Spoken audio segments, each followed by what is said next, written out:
Lindo, lindo, lindo és. Glória, glória eu te dou. Jesus, Jesus.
Desejável, desejável, anelamos, anelamos por ti, anelamos por ti.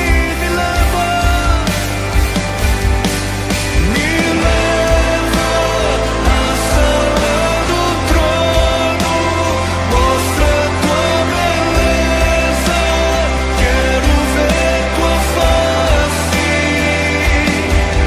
Me leva à sala do trono, mostra tua beleza, quero ver tua face. Me leva à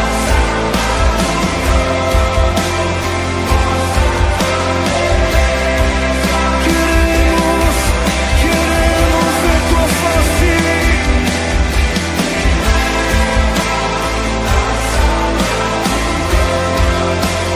Mostra tua beleza, quero ver tua face.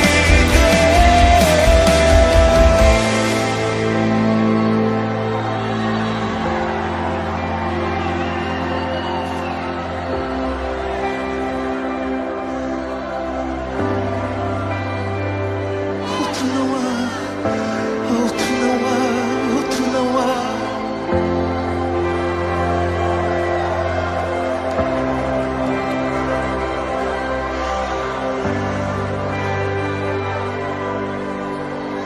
Só quero ver você. Só quero ver você. Só quero ver você. Só quero ver você. Só quero ver você. Só quero ver você.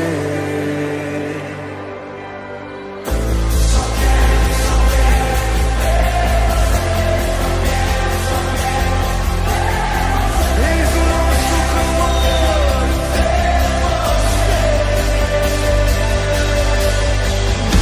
Só quero ver você. Só quero ver você. Só quero. Queremos ver-te, Senhor.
estás aqui.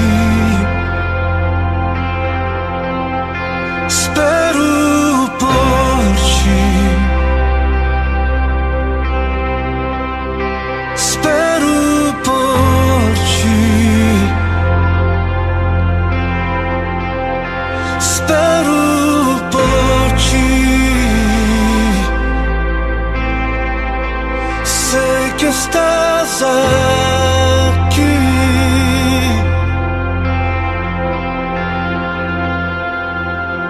Eis-me aqui em tua presença. Eis-me aqui em tua presença. Derrama tua Shekinah. Derrama tua Shekinah. Eis-me aqui em tua presença. Eis-me aqui em tua presença. Derrama tua Shekinah. Espero por ti. Espero por ti. Espero por ti. Sei que estás aqui.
derrama Shekinah, derrama Shekinah.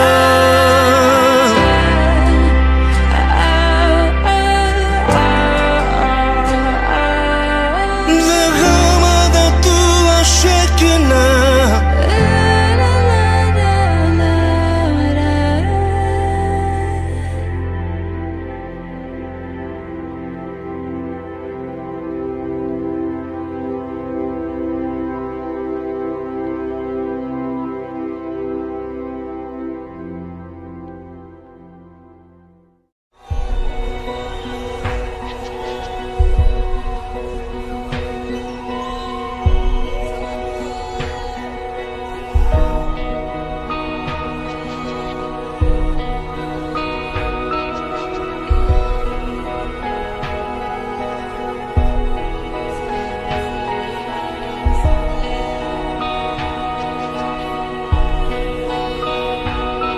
Cantamos acerca da realidade.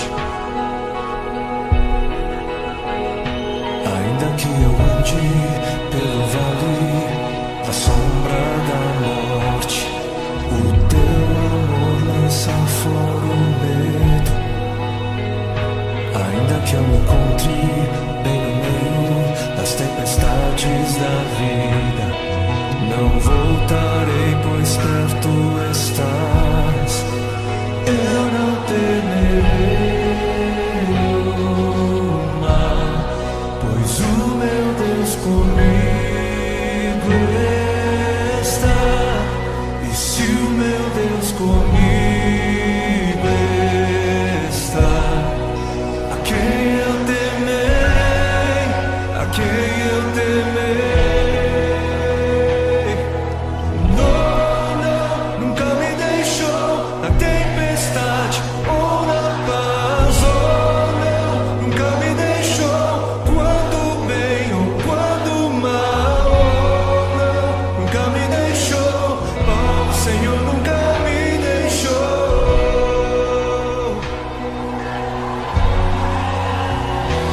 Posso ver a luz que está vendo um coração que espera, incomparável, gloriosa luz.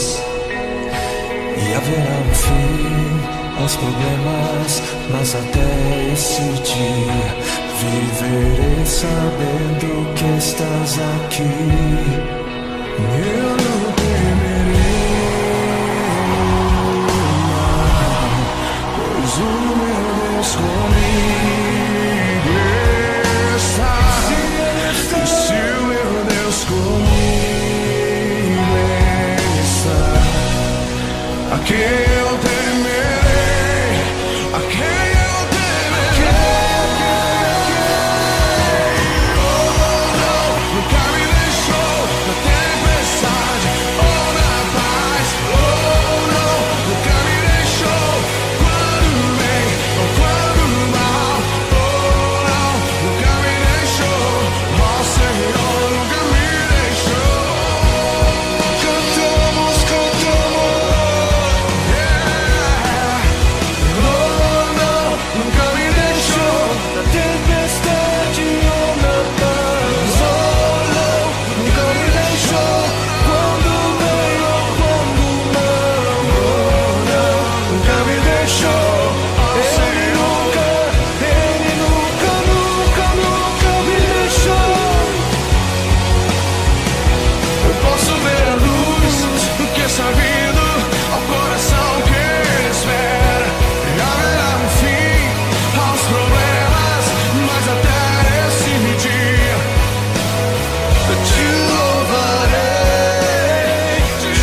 Disseste que nunca me deixaria.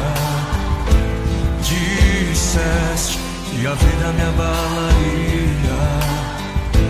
Disseste que no mundo eu teria aflições. Mas eu sei, quando o mundo cai ao meu redor, teus braços me seguram. Quando o mundo cai ao meu redor, és a esperança pra mim. Quando o mundo cai ao meu redor e as forças se vão, encontro abrigo em ti. Segura-me, segura em minhas mãos. Segura em minhas mãos. Quando eu vejo a escuridão da noite, quando eu vejo a tragédia vindo sobre mim, mesmo assim eu descanso em teus braços de amor. Pois eu sei, quando o mundo cai ao meu redor, teus braços me seguram. Quando o mundo cai ao meu redor, és a esperança pra mim. Quando o mundo cai ao meu redor e as forças se vão, encontro abrigo em ti. Segura-me, segura em minhas mãos. O choro dura uma noite, mas como o dia vem, o sol ele vem. As tempestades virão, mas sobre a morte ele venceu. Ele venceu. Quando o mundo cai ao meu redor, teus braços me seguram. Quando o mundo cai ao meu redor, és a esperança pra mim. Quando o mundo cai ao meu redor e as forças se vão, encontro abrigo em ti. Segura-me.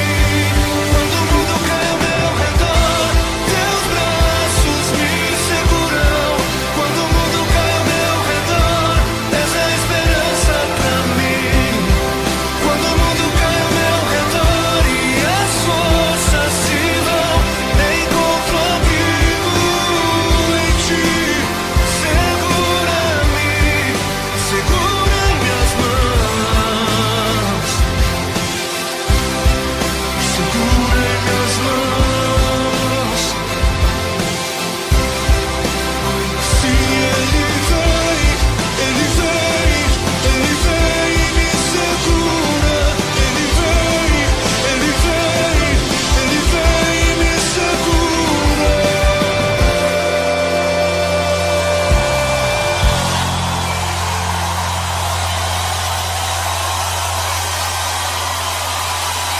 Segura-me, segura-me. Quando o mundo cai ao meu redor, teus braços me seguram. Quando o mundo cai ao meu redor, és a esperança pra mim, pra mim. Quando o mundo cai ao meu redor e as forças se vão, encontro abrigo, abrigo só em ti. Segura-me, segura em minhas mãos.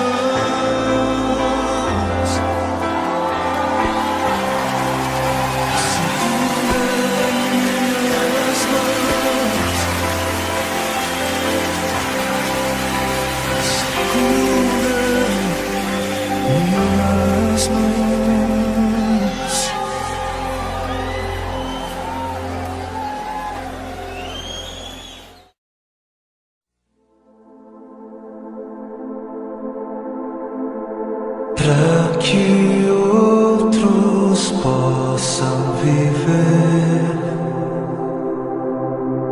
Vale a pena morrer para que outros possam viver.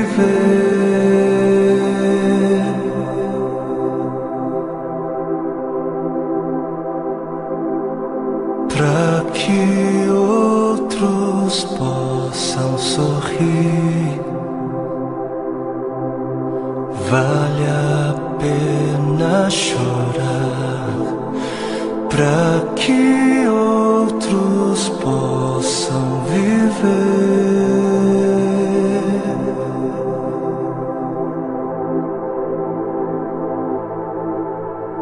Portanto, visto que temos este ministério pela misericórdia que nos foi dada, não desanimamos. Antes, renunciamos aos procedimentos secretos e vergonhosos, não usamos de engano, nem adulteramos a palavra de Deus. Ao contrário, mediante a clara exposição da verdade, recomendamo-nos à consciência de todos diante de Deus. Pois não pregamos a nós mesmos, mas a Jesus Cristo, o Senhor, e a nós como escravos de vocês por causa de Jesus.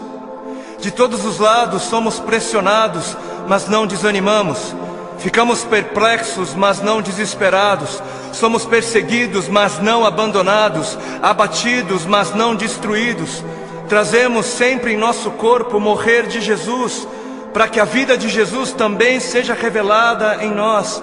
Pois nós que estamos vivos, somos sempre entregues à morte por amor a Jesus, para que a sua vida também se manifeste em nosso corpo, de modo que em nós atua a morte, mas em vocês a vida.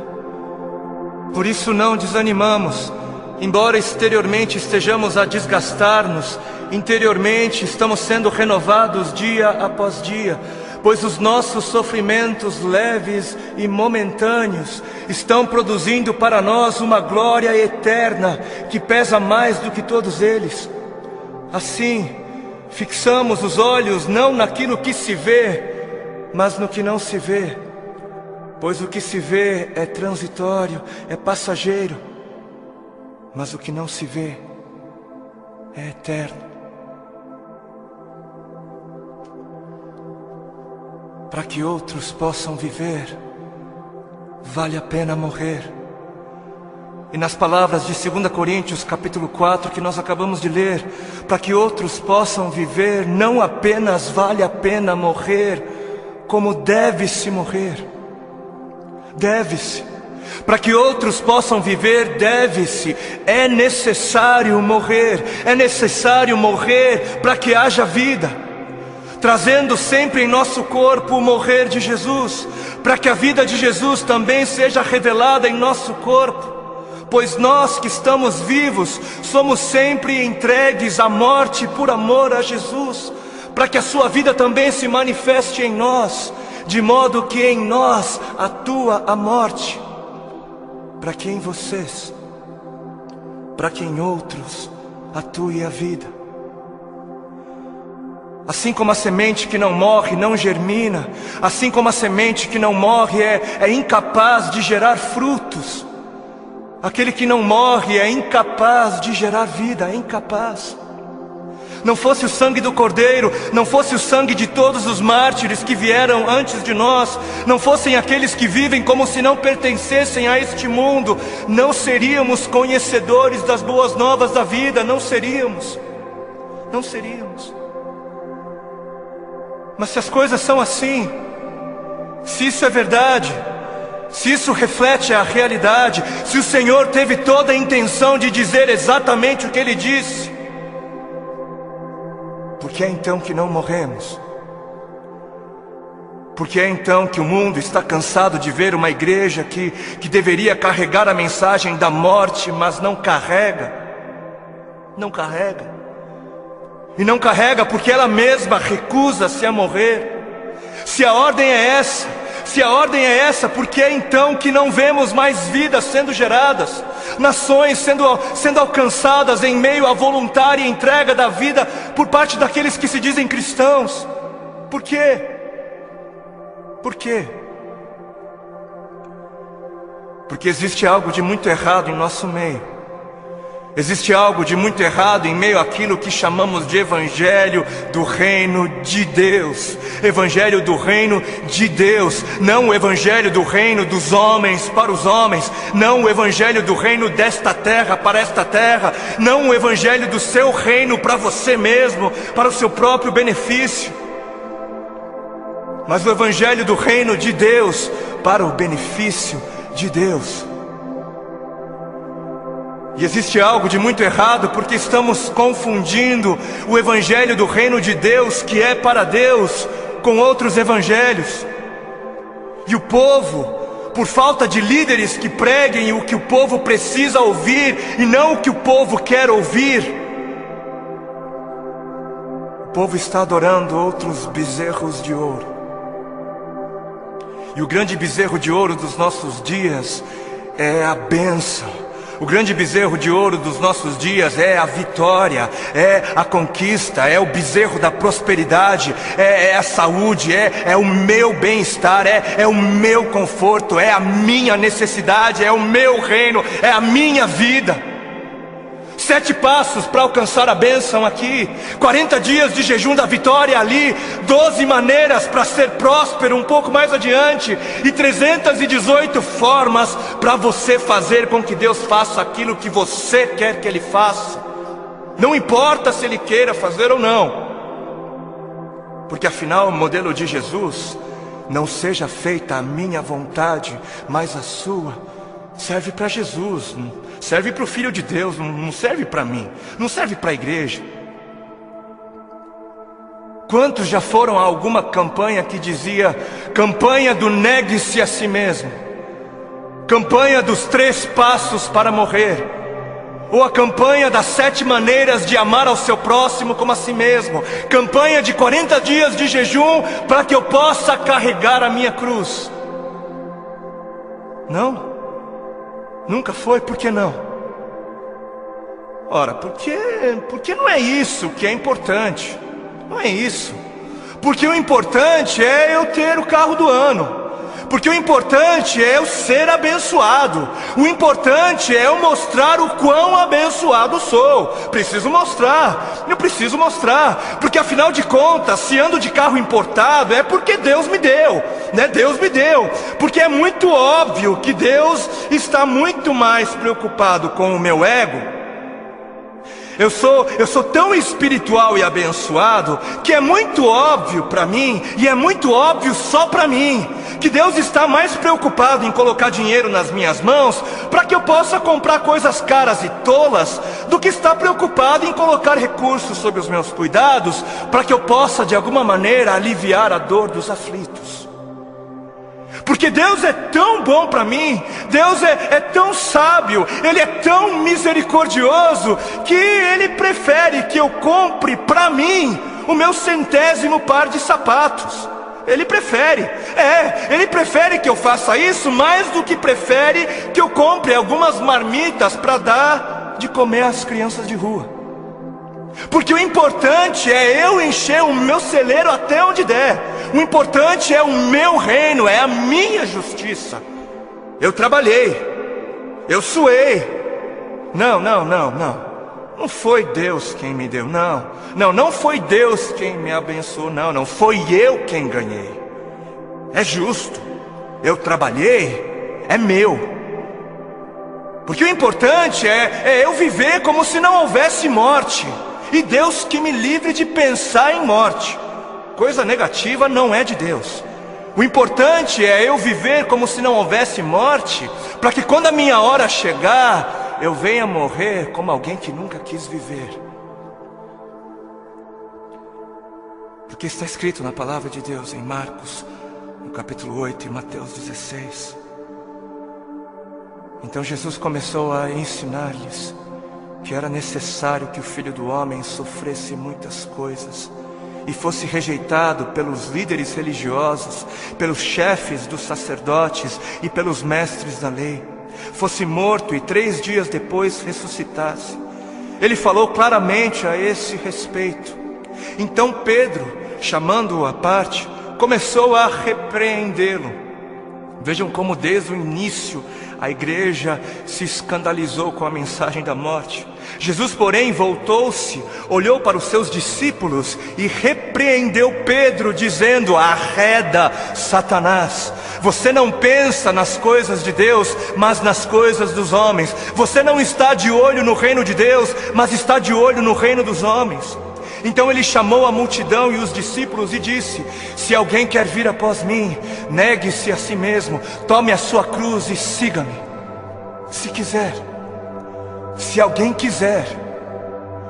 Porquanto quem quiser salvar a sua vida, perdê-la-á. Mas quem perder a vida por minha causa, achá-la-á. Pois o que aproveitará o homem se ganhar o mundo inteiro e perder a sua alma?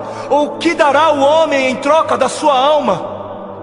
Porque o Filho do Homem, o Filho de Deus, há de vir na glória de seu Pai. Ele há de voltar com os seus anjos, e então retribuirá a cada um conforme as suas obras.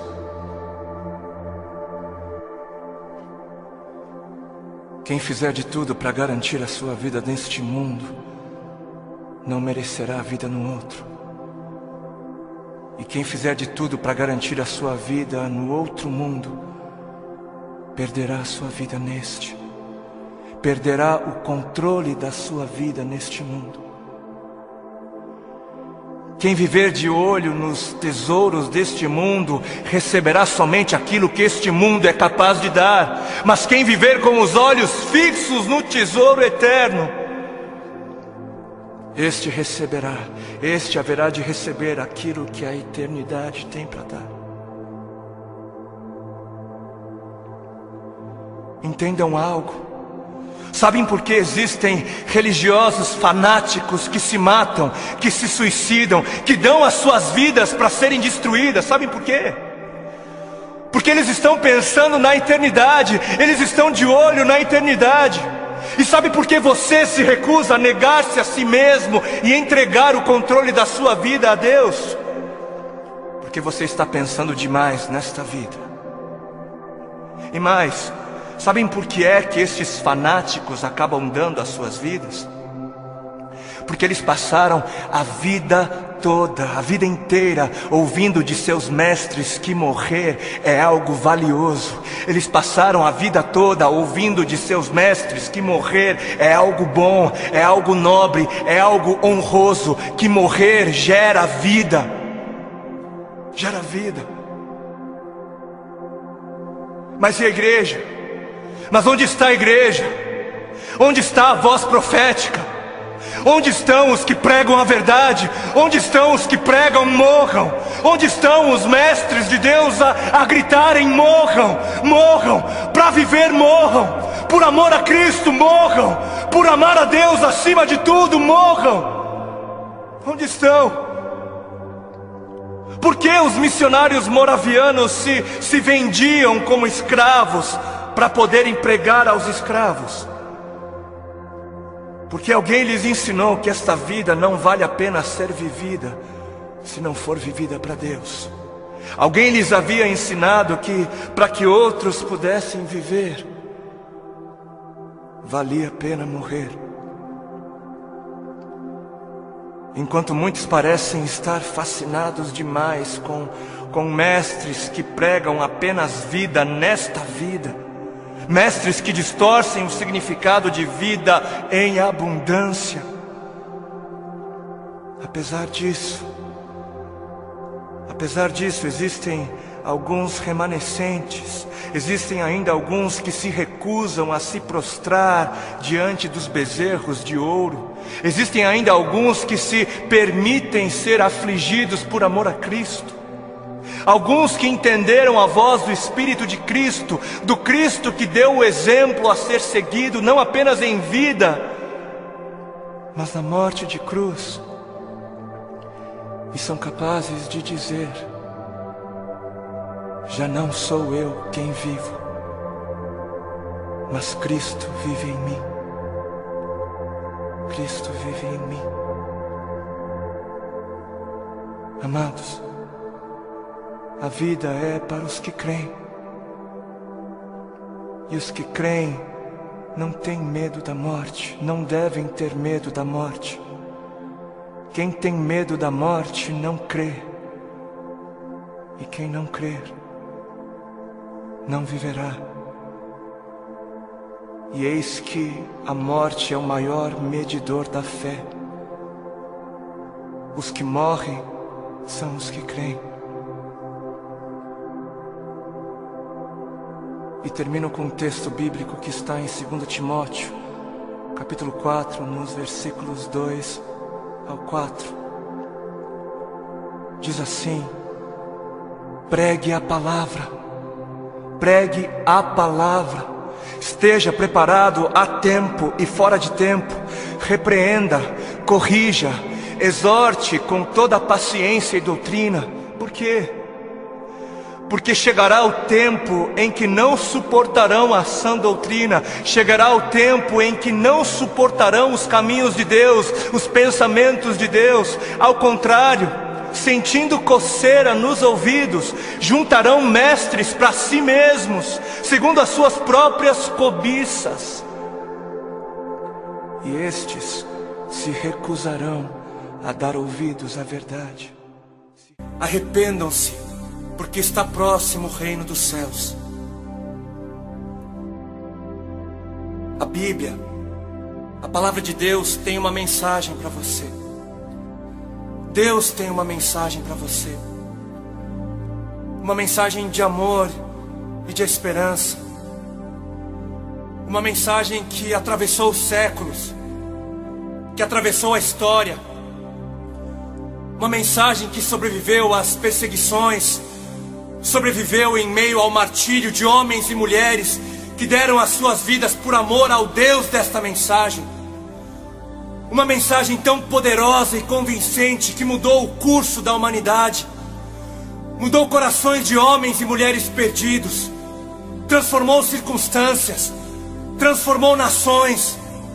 Uma mensagem tão poderosa e carregada de autoridade divina, que tem poder para mudar a sua história, que tem poder para mudar o seu coração e que tem poder para mudar a sua eternidade.